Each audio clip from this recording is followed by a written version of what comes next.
Morning everyone! Welcome to our Forex Trading channel. I am Jenny from Everyday News 365. Join us for tips, strategies, and insights on the world's largest financial market. So for today's video, we will be discussing what is a swap. Okay, swap is also referred to as the cost of carry or sometimes referred to as the rollover charge. It's basically a fee that your broker charge you for holding position overnight. Overnight? I thought Forex market is open 24 hours a day. So what do you mean by overnight? Well, every 24 hours, a particular broker will close a daily candle and open up a new candle. That's why you get the daily candles. For every 24 hours, a new candle will develop on a daily chart. Now, normally, we use the 5 p.m. New York close, but it always depends on your broker. It's definitely worth checking out what daily closes is used by your broker.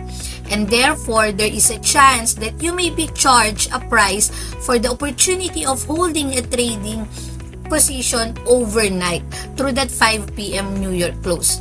Although in other cases, you might actually be paid to maintain that position overnight. And we will discuss more about that but later. But the number one reason why a particular currency pair ever moves up or down is because of what we call the interest rates. Now, interest rates determine how much it basically costs to borrow money and how much you get back if you deposit money. As we all know, a variety of factors such as inflation and employment affects interest rates. So we must always pay attention to the fundamental news that is provided frequently throughout the week so we can gauge where the central bank's interest rates will be in the future, and these interest rates in different economies can vary quite a lot. So the swap is buying a currency with a higher interest rate than the short currency is what we call a positive swap, wherein you earn money overnight. Buying a currency with a lower interest rate than the short currency is what we call a negative swap. So in here, you have to pay the money overnight. The longer you hold the position, the bigger the swap debit or credit. And the interest rate change daily with the interbank market. Wednesday is a triple swap because of 3-day settlement. A fun fact about Wednesday is that it is a triple swap. So what does triple swap mean? In essence, it implies that it takes into account the fact that foreign exchange market for futures settle 3 days in advance. Therefore, if you hold the position overnight through Wednesday, you will be charged for 3 days worth of swap. I'm not sure why they do it on Wednesday rather than on Friday, but that's how it works. On a Wednesday, the swap will be tripled. Then the other day, you will be charged for one swap as usual. So here you can see, courtesy of fxtrade.com, when we use leverage to trade the forex market, which is basically a loan from the broker, we earn interest on the currency that we bought, but we also have to pay the interest on the currency that we sold. These interest rates basically affect our swap rates that the broker charges for holding these positions, as I say, overnight. So clearly, if you buy a currency that has a higher level of interest than the one we sold, this would mean we get paid. This would be known as a positive swap. But if we bought a currency that has a lower interest rate than the one we sold, this means we have to pay interest, and this would be known as a negative swap. So in this example, we have what we call the negative swap. This is the pound against the Australian dollar. Let's assume we're doing a buy trade. Okay? A buy trade means we'll be buying the pound and we'll be selling the Australian dollar. So if we were buying the pound and the interest is 1.25%, that is the interest that we receive by holding those pound position. And again, if you're using leverage, they can be quite big.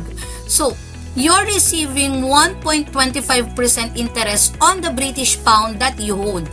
But, you also need to pay the interest on the currency that you have sold. So in here, we've sold Australian dollar. So we have to pay the interest of 1.35%, which is bigger than the interest of what we have bought. Now, this would be what we called a negative swap. Because basically, it means that we will be charged on the difference between 1.35% and 1.25% on the transaction. And that is the swap fee that's been taken from our account. Now, let's talk about positive swap. For example, we're trading dollar against the euro. Again, this is a buy trade. It's a long trade, which means we're buying the Australian dollar and we're selling the euro. And in this example, we will be receiving an interest of 1.35% on the Australian dollar that we bought, and we will be paying out 0.50% interest on the euros that we have sold. So the swap is determined by the differential in the level of interest rates, and this example will be classified as a positive swap. We would actually receive money by holding that position overnight through that 5 p.m. New York candle, if that's your broker switches the daily candle. So to calculate, we need to know the trade size. Let's say we're trading one standard lot, so that's 100,000 units, and then we are buying the Euro USD, and for example, the current price is 1.02. Then the computation would be 100,000 units times, as of the making of this video, the Euro interest rate is about 0.5% minus the US dollar currency rate, which is 2.5%. Then divided by the number of days, which is 365 days, times the current price, which is 1.02. So that would be negative 2,000 divided by 372.3, and we will come up with negative $5.37. So this means that when you buy euro dollar and you hold it overnight, you need to pay an interest rate of $5.37. But if you sold euro dollar and you hold it for the night, then you are going to get an interest of $5.37. So, in choosing a pair in curry trade, you can't just pick any pair. You need to pick pairs that has significant interest rate differential so that you can get more profit, because interest rate differential over here is the higher the value, the higher your profit, and also the higher your losses.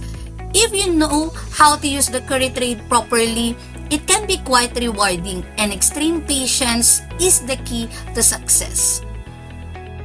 So if you like this video and you think it helps you, please like this video. And if you still want to know other details about Forex, please subscribe on our YouTube channel or click the notification bell.